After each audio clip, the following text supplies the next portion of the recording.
So one of the laws of capitalist motion and development is this inexorable expansion.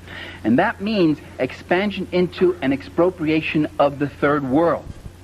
A process that's been going on for about 400 years, perpetrated by the Portuguese, the Spaniards, the Dutch, the Belgians, the French, the English, and most recently, most successfully, most impressively, by the Americans. That is by the ruling classes of these countries, not by the ordinary people. The ordinary people simply paid the costs of empire. The ordinary people simply sent their sons off to die on the plains of India or in the jungles of the Congo or in Latin America, wherever else. But that expropriation of the third world has been going on for 400 years, brings us to another revelation, namely that the third world is not poor. You don't go to poor countries to make money. There are very few poor countries in this world. Most countries are rich. The Philippines are rich. Brazil is rich. Mexico is rich. Chile is rich. Only the people are poor. But there's billions to be made there, to be carved out and to be taken. There's been billions for 400 years. The capitalist European and North American powers have carved out and taken the timber, the flax, the hemp, the cocoa, the rum, the tin, the copper, the iron, the rubber, the bauxite, the slaves, and the cheap labor. They have taken out of these countries. These countries are not underdeveloped, they're overexploited.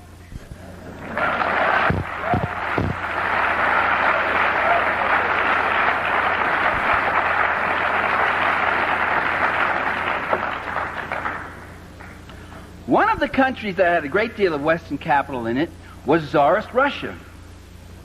Mostly English, French, some German, some American, including one Herbert Hoover, who with Leslie Urquhart, famous British millionaire, owned the Russo-Asiatic Corporation, which, if the Russian Revolution hadn't happened, Herbert Hoover would have been one of the richest men in the world.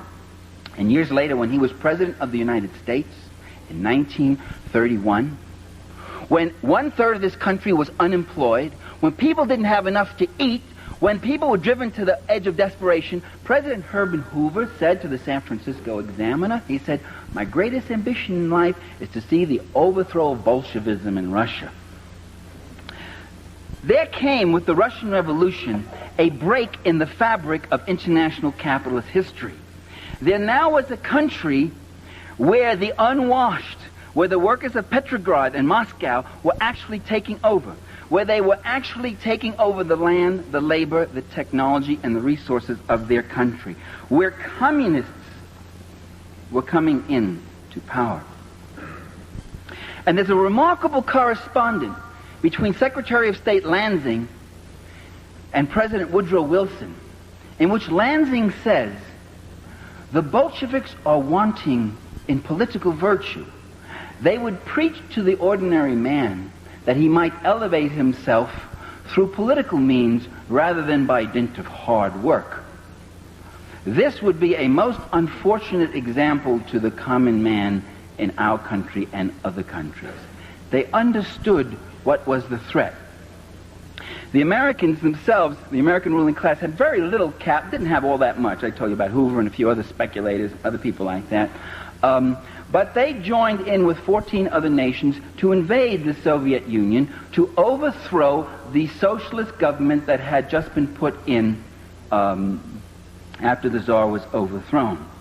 That process of invading a revolutionary country is still happening before our eyes. If you want to understand those years after the Russian Revolution, just look at what's going on in Nicaragua. Invasion, either by directly with troops from your own country, or by using surrogate troops, and they use the white armies and the white generals, the white guard armies. Embargoes, isolation, withholding food supplies, sabotage, encirclement, refusing diplomatic recognition. These are the methods that are used, and these are the methods, time-honored methods, that are being used right now by Reagan against another revolutionary government, which is Nicaragua.